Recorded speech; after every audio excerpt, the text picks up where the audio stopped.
ప్రకాశం జిల్లా మార్కాపురం పట్టణం రాజాది వీధిలోని శ్రీ వాసవి కన్యకా పరమేశ్వరి దేవస్థానంలో దసరా శరన్నవరాత్రి మహోత్సవాలు ఘనంగా జరుగుతున్నాయి. విఘ్నేశ్వర పూజతో వేడుకలు ప్రారంభమవగా ఆలయ అర్చకులు ఉపనిషత్తులతో అర్చన, అభిషేకం, హోమం, మంగళహారతి నిర్వహించారు. అనంతరం అమ్మవారికి నూతన వస్త్రాలంకరణ చేసి భక్తులకు దర్శనమిచ్చారు. నిర్మల్ జిల్లా మామడ మండలంలోని కొరటికల్ గ్రామంలో దుర్ఘటన చోటు చేసుకుంది. శ్రీ వెంకటేశ్వర ఆలయ శిఖరంపై పిడుగు పడటంతో శిఖరం పైభాగం ధ్వంసమైంది. మధ్యాహ్నం సమయంలో ఉరుములు, మెరుపులతో వర్షం కురుస్తుండగా ఒక్కసారిగా పిడుగు ఆలయంపై పడింది.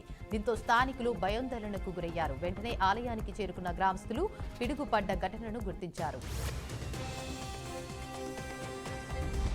హైదరాబాద్ లో మళ్లీ భారీ వర్షం కురుస్తోంది. నగరంలోని పలు చోట్ల ముఖ్యంగా బంజారాహిల్స్, జూబ్లీహిల్స్, ఎస్ఆర్ నగర్, పంజాగుట్ట ప్రాంతాల్లో కుండపోత వర్షం నష్టం కలిగిస్తోంది. అమీర్పేట్, ఫిలిం నగర్ ప్రాంతాల్లో కూడా భారీ వర్షం కొనసాగుతోంది. ఇక బంజారాహిల్స్ లోని దేవరకొండ బస్తీ ప్రాంతం నీట మునిగింది. రోడ్లపైకి వరద నీరు చేరడంతో వాహనాల రవాణా తీవ్రంగా ప్రభావితమవుతుంది. రంగారెడ్డి జిల్లా శంషాబాద్ ఎయిర్పోర్ట్ వద్ద దసరా పండుగకు ముందు ఇతర రాష్ట్రాల నుంచి అక్రమంగా మద్యం తరలించేందుకు ప్రయత్నాలు జరుగుతున్నాయని ఎక్సైజ్ అధికారులు అన్నారు. గోవా, హర్యానా, ఉత్తరప్రదేశ్, లక్నో వంటి ప్రాంతాల నుంచి నాన్ డ్యూటీ లిక్కర్ తరలిస్తున్న సందర్భంలో మొత్తం 350 లిక్కర్ బాటిల్స్ స్వాధీనం చేసుకున్నారు. తనిఖీల సందర్భంగా ఎక్సైజ్ డీఎస్పీ జీవన్ కిరణ్ తెలిపారు. ఇతర ప్రాంతాల నుంచి అక్రమ మద్యం ఎవరిపైనా కఠిన చర్యలు తీసుకుంటామని హెచ్చరించారు. మహారాష్ట్ర, ఛత్తీస్గఢ్ సరిహద్దు అబుజ్మాద్ అడవుల్లో ఘన ఎన్కౌంటర్. ఖమ్మం జిల్లా 2 మావోయిస్టు నేతలు హతమయ్యారు. మృతులు రాజు దాదా, కోసా దాదాగా గుర్తించారు. ఒకరిపై 40 లక్షల రివార్డు ఉందని పోలీసులు తెలిపారు. ఎన్కౌంటర్ ప్రదేశం నుంచి ఆయుధాలు, పేలుడు పదార్థాలు, మావోయిస్టు సాహిత్యం స్వాధీనం చేసుకున్నారు. ఖమ్మం పట్టణం ఖానాపురం ఇండస్ట్రియల్ ఏరియాలో దారుణ ఘటన చోటు చేసుకుంది. కిటికీలు తయారు చేసే కంపెనీలో పనిచేసే రుక్మిణి, రవి అనే వ్యక్తి మధ్య చిన్న వివాదం గొడ్డలితో దాడి చేసే స్థాయికి వచ్చింది. అన్నం తింటుండగా కూర వేయలేదని చెప్పడంతో కోపోద్రిక్తుడైన రవి వెనుక నుండి రుక్మిణి మెడపై గొడ్డలితో నరికాడు. జగిత్యాల జిల్లా మెట్పల్లి పట్టణంలో 6వ వార్డు శాంతినగర్కు చెందిన అనిల్ కుమార్ వైద్యుల నిర్లక్ష్యం కారణంగా మృతి చెందారు. కరీంనగర్ మెడికవర్ ఆసుపత్రిలో ఓపెన్ హార్ట్ సర్జరీ తర్వాత 4 రోజుల్లో ఆయన గుండె నొప్పితో కుప్పకూలి మృతి చెందాడు. ప్రభుత్వం స్పందించి న్యాయం కోరుతూ ఆందోళన వ్యక్తం చేశారు. కాంగ్రెస్ పార్టీ ఇన్ఛార్జి బుర్ర మహేంద్ర మరియు జువ్వాడి నరసింహరావుకు సూచించిన తర్వాత ప్రభుత్వం హామీ ఇచ్చింది.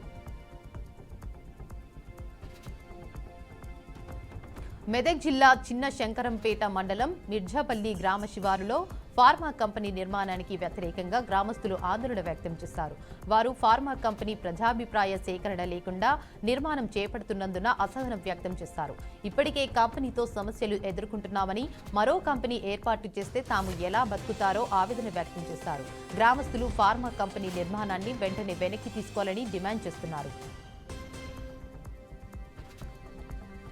వికారాబాద్ జిల్లాలో జరిగిన మీడియా సమావేశంలో ఎంపీ కొండ విశ్వేశ్వరరెడ్డి కేంద్ర ప్రభుత్వ జీఎస్టీ తగ్గింపును ప్రజలకు చేరువ చేయాలని చెప్పారు. జీఎస్టీ తగ్గించడంతో పేద ప్రజలకు, కొనుగోలుదారులకు లాభం చేకూరుతుందని తెలిపారు. గతంలో ఎక్కువ జీఎస్టీతో ఎగ్గొట్టేవారు ఇప్పుడు చెల్లిస్తారని పేర్కొన్నారు. జీఎస్టీ సమాచారం ప్రతి ఒక్కరికి చేరేలా మీడియా ప్రచారం చేయాలని, రాజకీయాలకు ఉపయోగించకూడదని హెచ్చరించారు. ఖమ్మం జిల్లా మధుర నియోజకవర్గంలోని ముదికొండ మండలంలో డిప్యూటీ సీఎం మల్లు భట్టి విక్రమార్క పర్యటించారు. కాంగ్రెస్ పార్టీ నాయకులు, కార్యకర్తలు ఆయనకు ఘనస్వాగతం పలికారు. ఆయన మండలంలోని ఏడబిల్లి, మాదాపురం గ్రామాల్లో జరగనున్న అభివృద్ధి పనులకు శంకుస్థాపన చేశారు. సభలో ప్రజల జీవన ప్రమాణాలను పెంచడమే ప్రభుత్వ ప్రధాన లక్ష్యమని, ఎన్నికల హామీలను ఒక్కొక్కటిగా అమలు చేస్తామని తెలిపారు. మహబూబాబాద్ ప్రభుత్వ ఆసుపత్రిలో వైద్య సేవలు సకాలంలో అందక షేక్ షాహిదీ మృతి చెందారు. మృతురాలి బంధువులు సూపరింటెండెంట్ డాక్టర్ శ్రీనివాస్పై ఆందోళన వ్యక్తం చేశారు. సూపరింటెండెంట్ అపస్మారక స్థితిలో ఆసుపత్రి ఐసీయూలో చికిత్స పొందుతున్నారు. వైద్య సిబ్బంది వల్ల నల్ల బ్యాడ్జీలు ధరించి ఆసుపత్రి ఎదుట ఆందోళన నిర్వహించారు. ఉద్రిక్తత కారణంగా పోలీసు బలగాలను ఏర్పాటు చేశారు.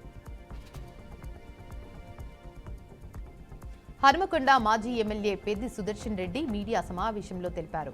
సీఎం రేవంత్ రెడ్డి మేడారం పర్యటనకు ముందే ప్రజలకు క్షమాపణ చెప్పి హామీలు అమలు చేయాలి.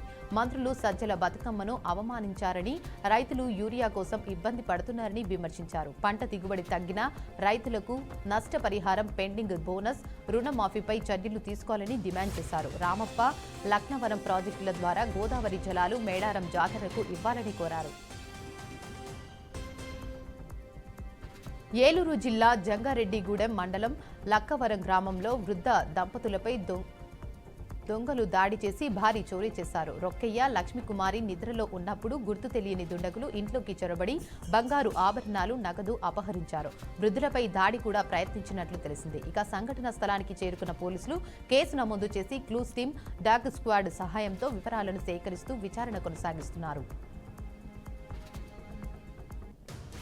తూర్పు గోదావరి జిల్లా దేవరపల్లి మండలం దుద్దుకూరు డాబా వద్ద most wanted criminal Bhattula Prabhakar పోలీసుల కళ్లు కప్పి తరలిస్తుండగా పారిపోయారు. ఆచూకీ కోసం ప్రభాకర్ కోసం దుద్దుకూరు దేవరపల్లి గ్రామంలో బృందాలు తనిఖీలు నిర్వహిస్తున్నారు. అతనిపై ఆంధ్రప్రదేశ్, తమిళనాడు, కేరళలో దాదాపు 100 కేసులు ఉన్నాయి. గతంలో హైదరాబాద్, విశాఖ జైళ్లలో కూడా ప్రభాకర్ పరారయ్యాడు. భారత star shuttler H S Prannoy Korea open super 500 badminton టోర్నీకి సిద్ధమవుతున్నారు. ప్రారంభమయ్యే సింగిల్స్లో ప్రణయ్తో పాటు యువ షట్లర్లు ఆయుష్ శెట్టి, కిరణ్ జార్జ్ కూడా పోటీ చేపడనున్నారు. డబుల్స్ జోడీ సాత్విక్ సాయిరాజ్, చిరాగ్ ఈసారి బరిలో లేకపోవడంతో పతక అంచనాలు ప్రణయ్, ఆయుష్ పై ఉన్నాయి. మహిళల సింగిల్స్లో అనుపమ ఉపాధ్యాయ, మిక్స్డ్ డబుల్స్లో మోహిత్, లక్షిత భారత్కు ప్రాతినిధ్యం వహిస్తున్నారు.